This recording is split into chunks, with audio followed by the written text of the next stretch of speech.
News. Thank you. Breaking: Jeff Sessions will treat sanctuary cities like criminals. The Justice Department, led by Attorney General Jeff Sessions, is now going to treat sanctuary cities the way they deserve to be treated, like the criminals they are. Robert Hur made a statement against sanctuary cities Thursday, speaking on the threat of criminal gangs like MS-13. Finally, we are also holding sanctuary cities accountable for their lawless conduct, Hur told reporters at a White House briefing Thursday. The Attorney General will not allow sanctuary cities to become sanctuaries for criminals.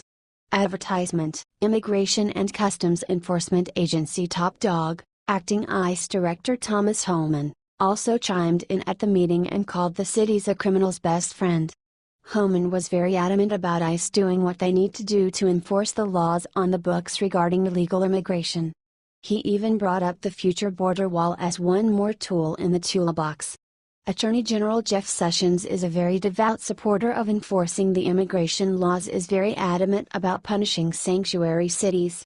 He is vowing to withhold millions of dollars in federal funds originally directed to those cities. This is what the American people should be able to expect from their cities and states, Sessions said, adding that the measures are long overdue requirements that will help us take down MS-13 and other violent transnational gangs, and make our country safer. This is exactly what we needed. We need the liberals to learn their place, and they need to learn that their social experiments have no place in American law. Illegal immigration is illegal. I'm not sure how that is so confusing for the left. Law is law, don't break the law. There is a reason loads of criminals or liberals, they don't think the laws apply to them. It's actually quite pathetic. Advertisement: What do you think of Jeff Sessions being a driving force behind getting rid of the sanctuary city?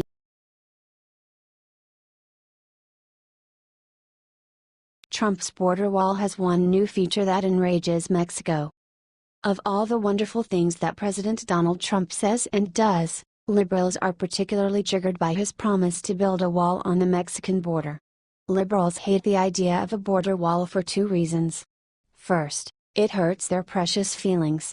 They get sad when they realize that people need to be deported in order for us to live in a nation of laws. In their minds, America is a magical place filled with candy and unicorns, where everyone is allowed to just hop in and get free stuff. Little do they know that the real world does not work this way, and that this mentality has devastated our economy. Second, and perhaps most importantly, liberals hate the wall because they know that its existence would shrink a valuable Democratic voting bloc. Millions of illegal immigrants vote for Democratic candidates. Whether it's because they are forced to by local politicians or because they truly support the liberal platform, illegals vote en masse for Democrats. Since Democrats have come to rely on illegal support to win elections, they bend over backwards to grow the illegal population. They know that any plan to restrict illegal immigration would hurt their electoral chances, and thus they oppose the wall. As a result, liberals were quick to celebrate when the administration announced that it would delay plans to build a wall.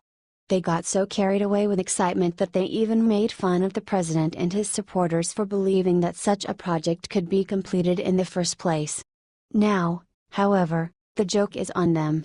As reported by Fox News, the agency in charge of U.S. border security plans to start building prototypes for President Trump's proposed wall with Mexico later this summer. Ronald Vitiello, Customs and Border Protection's acting deputy commissioner, said Tuesday that 4 to 8 companies will get contracts for prototypes in San Diego that could be models for the roughly 2,000-mile border. Companies will have 30 days to complete the models. Watch this video about a possible wall prototype. It looks like we will get our wall, and it looks like it will be better than anyone expected. Leave it to President Trump to take a construction project and make it even better. Most people expected the wall to consist of simple concrete slabs. Trump, on the other hand, wants only the best.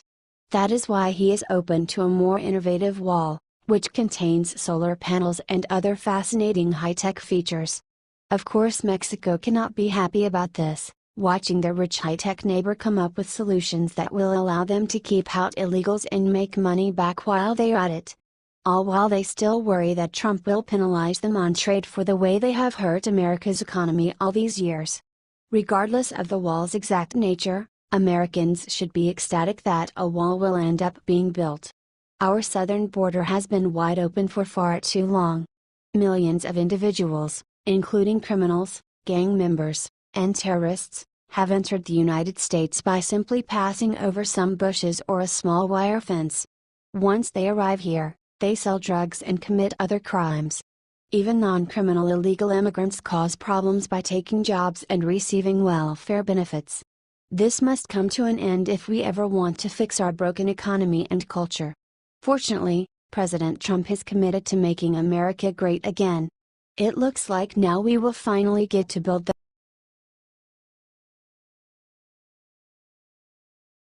breaking Greta Van Susteren got a new job. At least for now, it's settled. Since MSNBC canned Greta Van Susteren, she has been getting all chatty on Twitter contemplating her next move, which thankfully has arrived.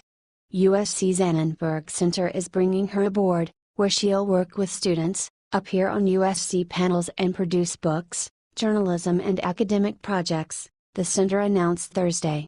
In late June, MSNBC fired Van Susteren less than 6 months after she began hosting a 6 p.m. show there. They replaced her slot with a new show by Ari member. Before that, Van Susteren worked at Fox News for 14 years as host of On the Record. She resigned in the fall of 2016, saying she hadn't felt at home at the network for a few years. But maybe this new fellowship isn't the end-all for Van Susteren. On Thursday, when a follower suggested he'd buy Fox News and let her run it, she replied, "I would love to run a news organization. Having been labor for 25 seconds, I have some ideas about how management can improve news orgs." Another fan called her a breath of honesty and said she'd be missed on cable news. GVS left the door open more than crack, saying, "I may be back. If the right opportunity comes along. If not, there are many exciting things to do in the world."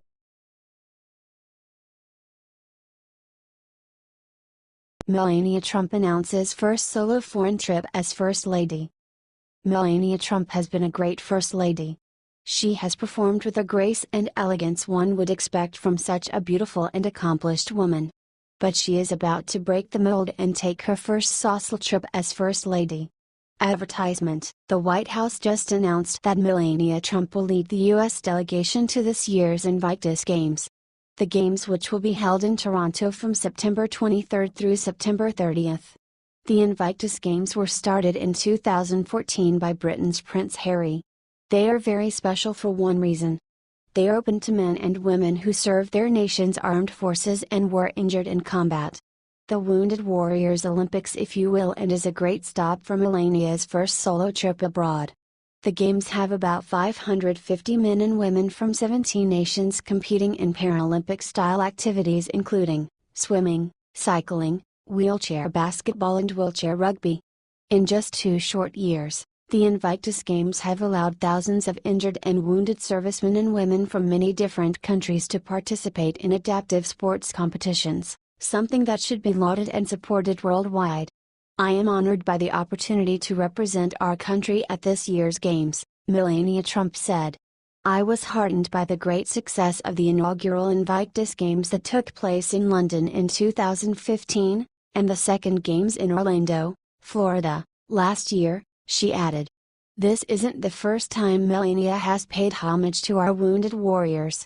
She visited them at Walter Reed Hospital in April, where she said, "I, too, am a mother. However, I have no idea what kind of different challenges each of you must face as the parent of a soldier. And while you stand with many other parents so strong and so proud, I am sure that you sometimes march on this journey alone," she told the soldiers and their parents. Advertisement: Share this if you think this is the perfect place for Melania to take as her first solo trip.